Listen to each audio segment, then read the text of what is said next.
Estamos viviendo en un tiempo incierto, pero Dios ha dado luz al mundo en su profecía. Prepárate para escuchar el programa Historias Proféticas del Mundo con Álvaro de la Cruz. Saludos. Invitamos a los que escuchen este programa y quieran ponerse en contacto con nosotros, dirigirse al WhatsApp más 57 321 296 59 56. Más 57 321 296 59 56.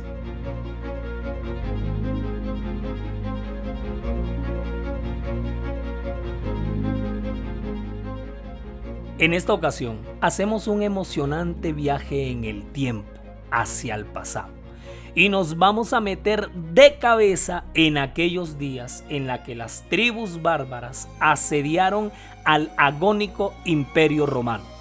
Hoy presentamos las invasiones bárbaras. Este es el episodio 2.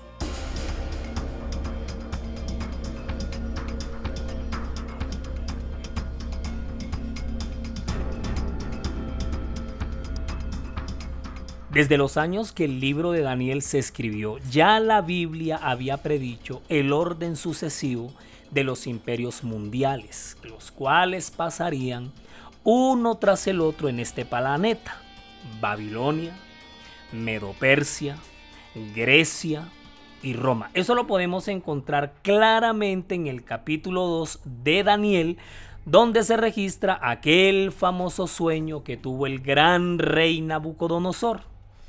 Ese, el de la estatua, ese mismo.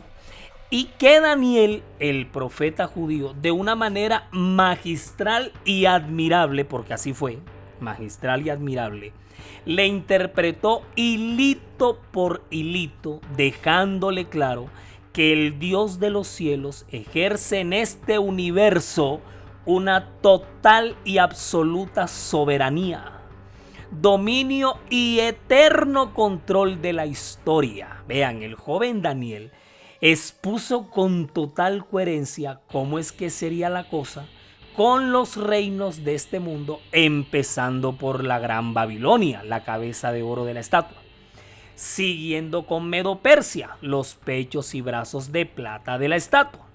Después Grecia, simbolizada por el vientre y los muslos de bronce.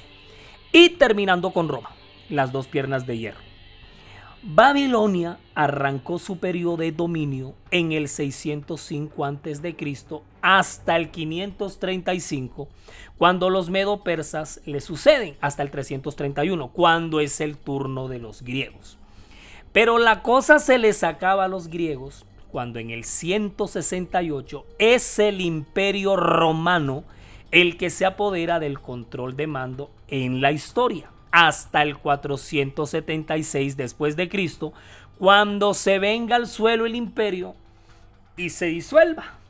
Todo ese atlas de historia se nos reveló en el capítulo 2 del libro de Daniel, del profeta Daniel. Cuando usted se va para el capítulo 7, escuche bien, capítulo 7 del mismo libro, Daniel, va a encontrar la misma historia profetizada de los 4 imperios, pero ya no bajo el símbolo de una estatua con diferentes metales, sino representados por 4 bestias. Abra su Biblia y compare Daniel 2 con Daniel 7 y va a encontrar la misma cosa, pero con diferentes símbolos. Por ejemplo, mire, en Daniel 2, mientras Babilonia está simbolizada por la cabeza de oro de la estatua, en Daniel 7, esa misma Babilonia está simbolizada por un león. El oro, es el rey de los metales, mientras que el león es el rey de la selva. O sea, más simbólico para dónde. Medo-Persia en Daniel 7 en Daniel 2 está simbolizada por los pechos y los brazos de plata, mientras que en Daniel 7 el símbolo para este mismo reino es el de un oso. Los griegos, Grecia, que aparece simbolizada por el vientre y los muslos de bronce en Daniel 2, en Daniel 7 la encontramos representada por un leopardo alado de 4 cabezas. Y la nómina de imperios la cierra Roma. Imperio que en Daniel 2 aparece simbolizado por las dos piernas de hierro de la estatua, al tanto que en Daniel 7 la vamos a encontrar bajo el símbolo de una bestia espantosa y terrible. Resulta, pasa y acontece que ese mismo imperio romano en Daniel 2, simbolizado por las dos piernas de hierro, se extiende hasta los pies de la estatua, pero ahí, en esa zona, en los pies, la encontramos mezclada con barro cocido. O sea, hierro mezclado con barro. La cosa más rara, pero ¿qué le vamos a hacer? Así aparece, así está simbolizado, así se nos reveló en la profecía. Obviamente la estatua termina pues con los 10 dedos de los dos pies. Mira que la figura de esos 10 dedos en Daniel 2, en Daniel capítulo 7, aparece pero representada por 10 cuernos que le salen a la cuarta bestia. La bestia espantosa y terrible de Daniel 7.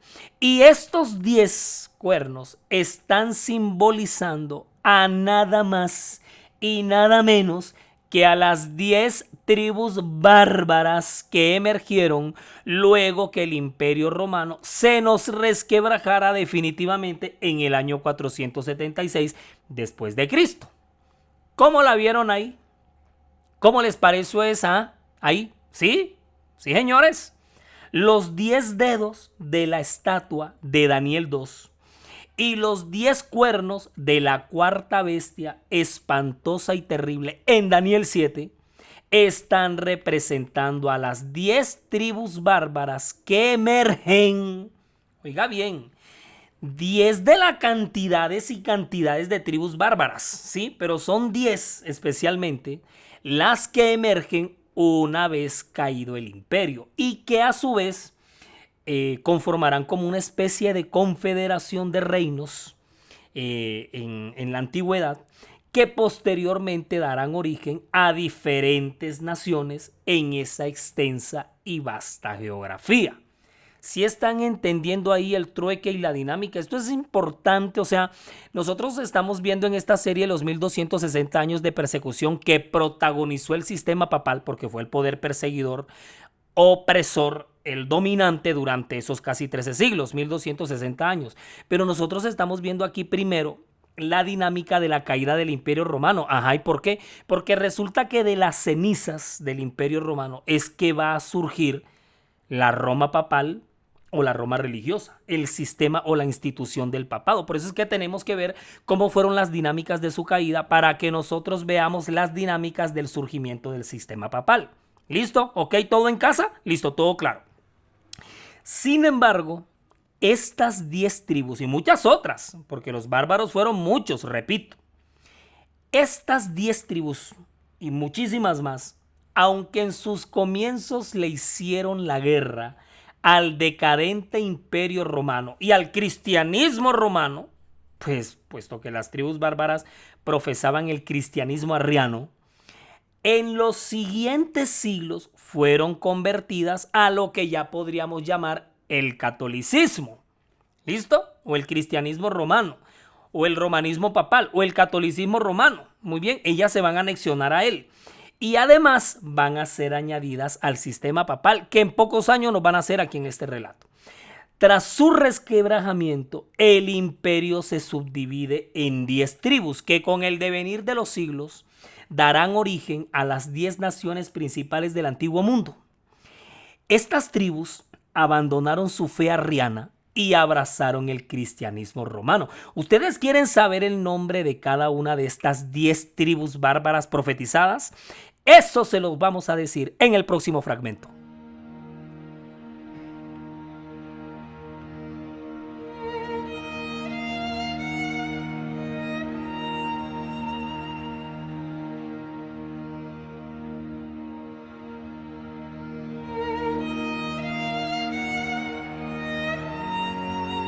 Todo nuestro contenido está disponible para reproducir y descargar desde nuestras cuentas, canales y perfiles, desde las redes sociales, desde nuestras plataformas. Usted nos encuentra en todos lados como la historia profética del mundo. Así nos llamamos nosotros, Este podcast, este ministerio se llama La Historia Profética del Mundo. ¿Y dónde nos encuentra? Usted nos encuentra en Spotify, en Google Podcasts, en Instagram, en TikTok, en YouTube. Siga nuestro canal. Dele me gusta a los videos y active la campanita de notificaciones para que le llegue de inmediato cualquier contenido que se vaya compartiendo. Desde nuestro perfil en Facebook también puede descargar enteritos todo lo que sabe, lo que nosotros subimos. Ahí subimos todo.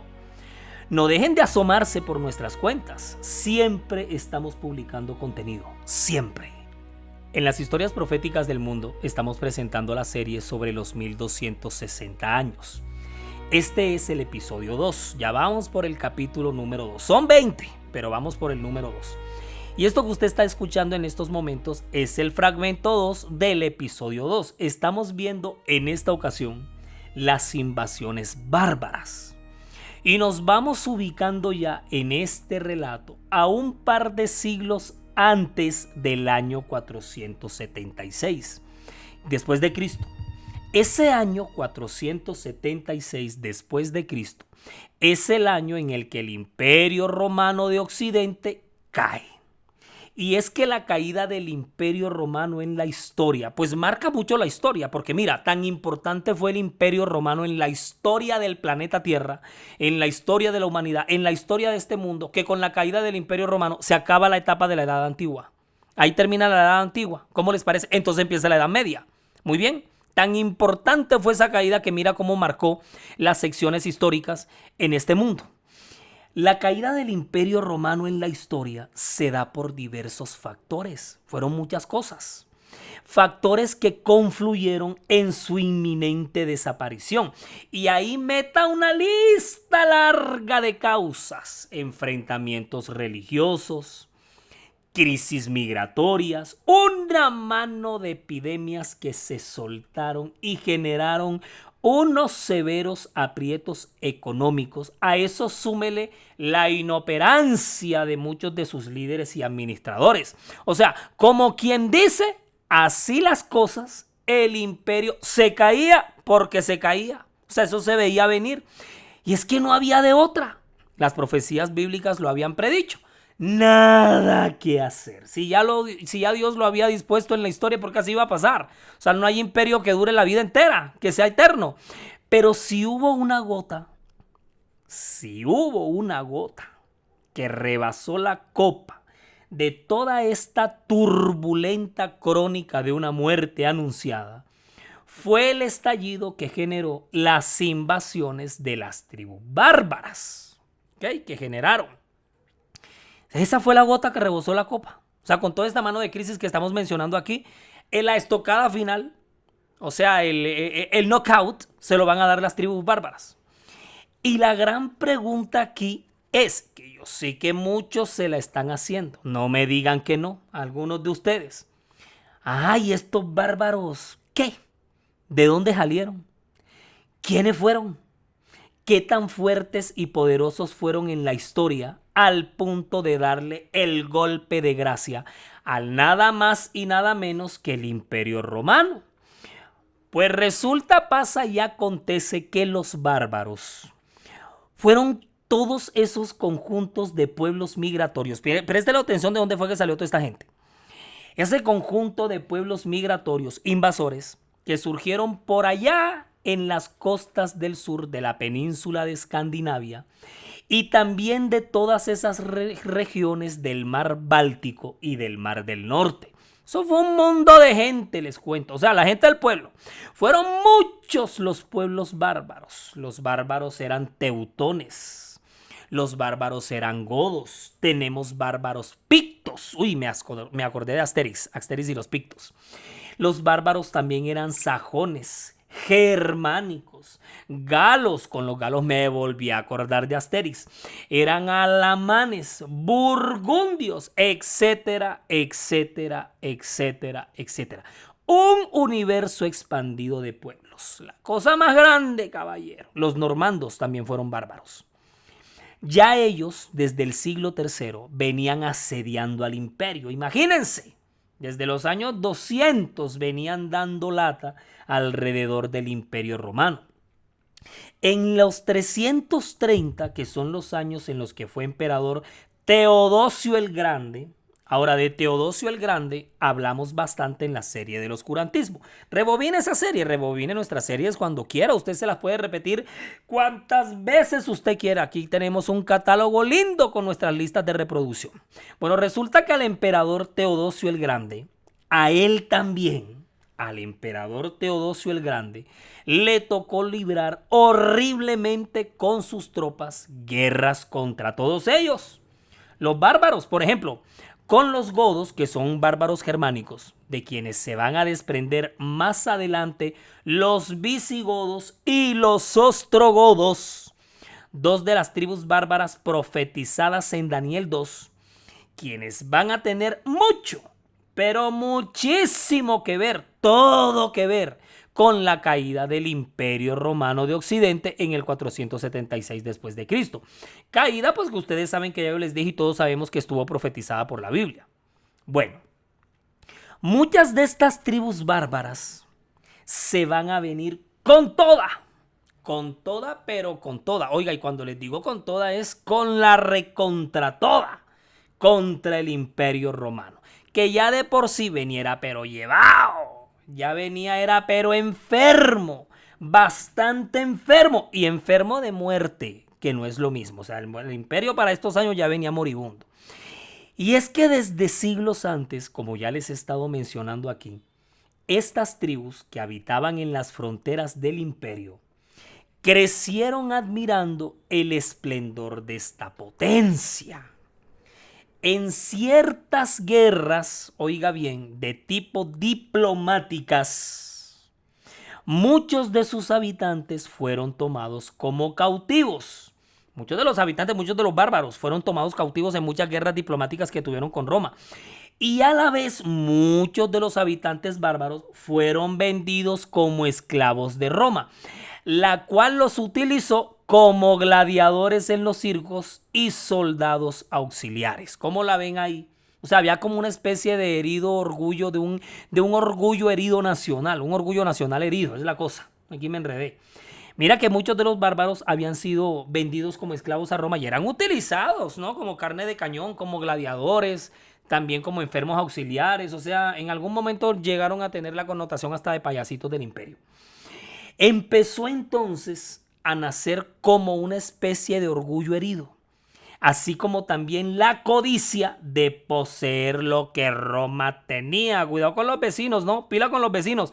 Después de varias luchas sin victoria, las tribus empezaron a invadir territorios del imperio y a emparentar con romanos nativos, y así de manera gradual y casi imperceptible, van ganando puesto y ventaja a nivel político al ocupar cargos de suma importancia.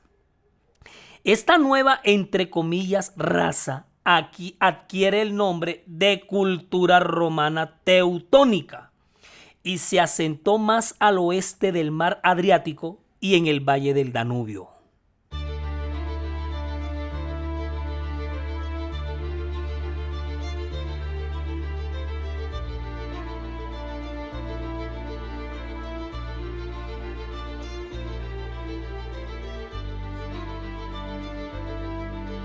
Miren que poco a poco esta, entre comillas, subcultura que representaban ya los bárbaros a estas alturas del partido en el territorio del Imperio Romano, empezó a poseer y a luchar al momento en que la misma Roma emprendía expediciones militares para echarlos de sus territorios.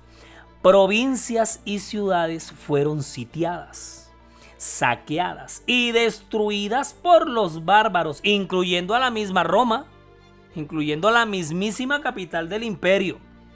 Sí, señores, en el año 430 se da el caso de la toma de Cartago, al norte de África, a manos de los bárbaros vándalos.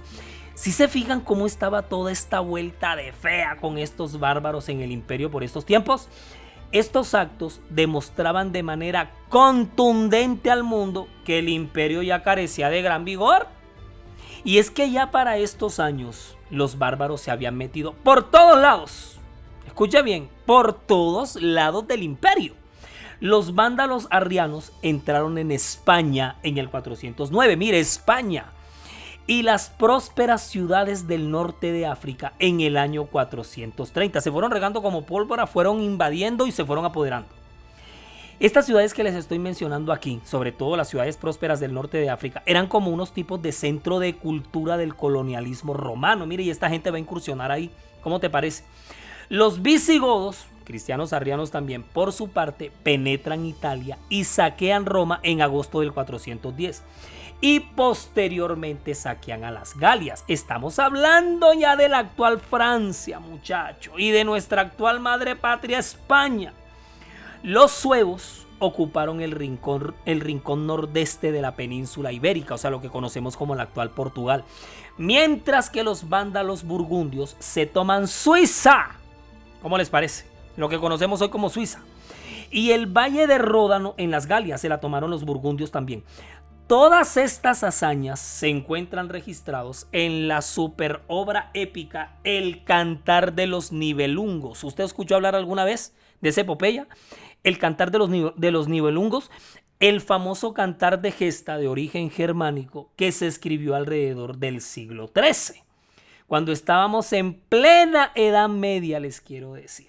Es toda una epopeya esta obra, les cuento, del mismo nivel literario del Cantar del Mío Cid y la Canción del Roldán.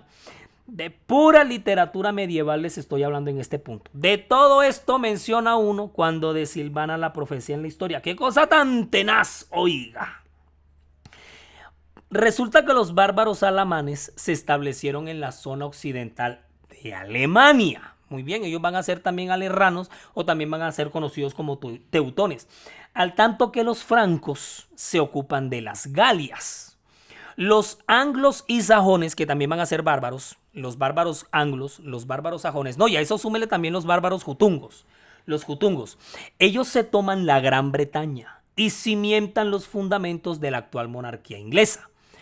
¿Cómo les parece la severa hazaña? ¿Ah? ¿Cómo la vieron ahí? Todo esto se va a dar en tan solo unos poquitos 5 años. Entre el 450 y el 455. Los lombardos penetran y se toman Italia en el 568. Esto era la locura por todos esos tiempos. Las tribus bárbaras se nos metieron al rancho y tornóse aquello el juicio final, el pandemonio, la debacle, el cataclismo.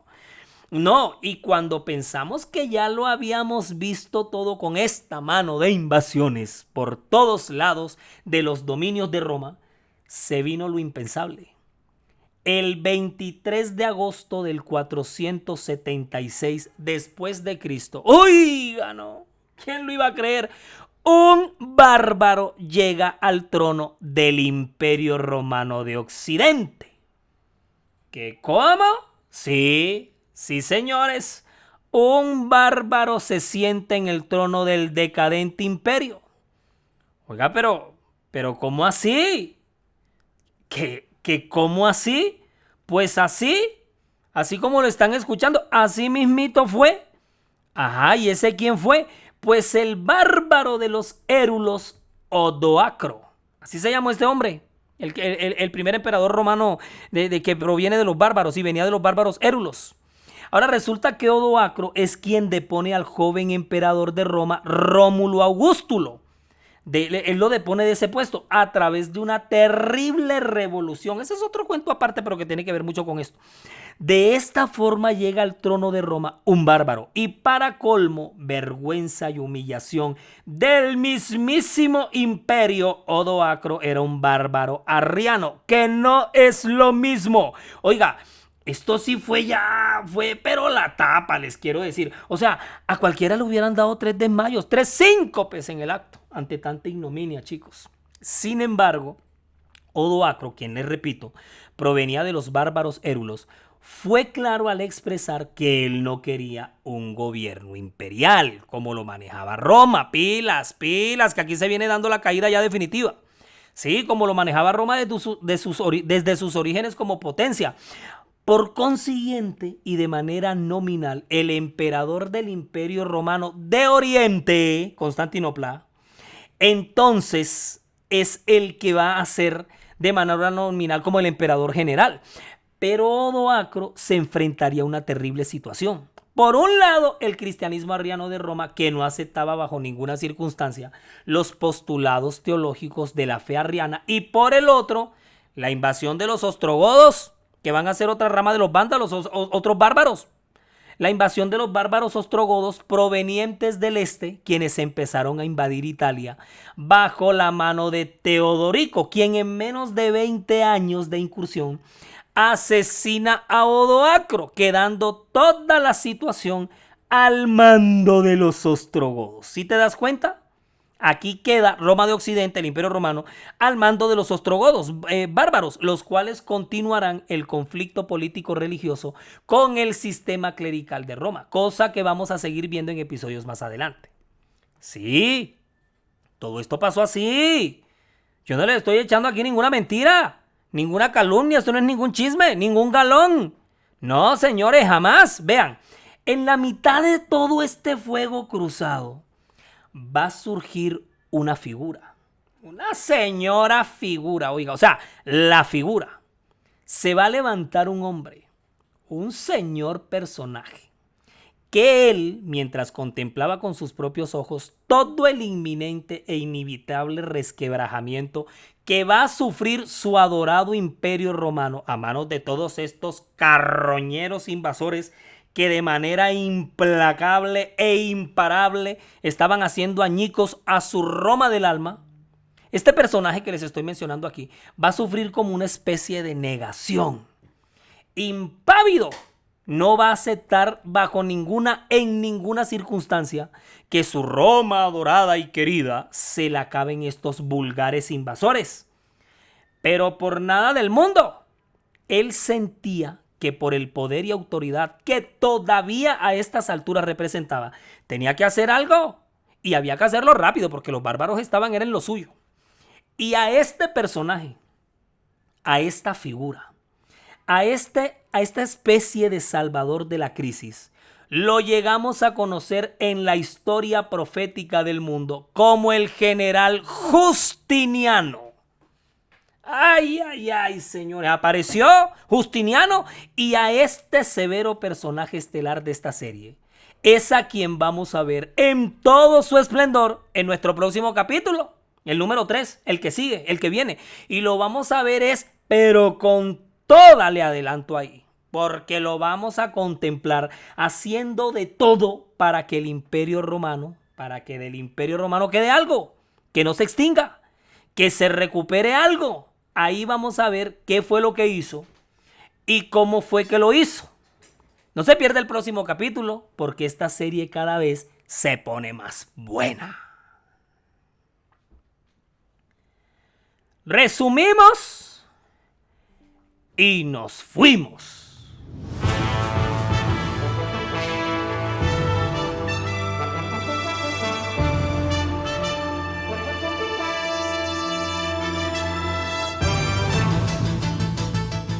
1. Llegaron los bárbaros. Se nos metieron los bárbaros. Que se prepare el Imperio Romano porque le llegó su punto final. 2. Desde la península de Escandinavia, pasando por todas esas regiones del Báltico y del Mar del Norte, las tribus llegaron pero arrasando. 3. El día que el bárbaro de los érulos Odoacro depone al emperador Rómulo Augustulo, esa fue la fecha en la que los bárbaros se sentaron en el trono de Roma. 4. Impávido e impotente, el general Justiniano siente el impulso de hacer algo por el decadente imperio. Es el preciso momento en el que se prepara para entrar en escena. 5. Porque en medio de las más temibles agitaciones que viven los reinos, la mano de Dios no deja de soltar el control de la historia de este mundo. En la producción audiovisual May Vanegas, relata Álvaro de la Cruz, y para todos ustedes un feliz día.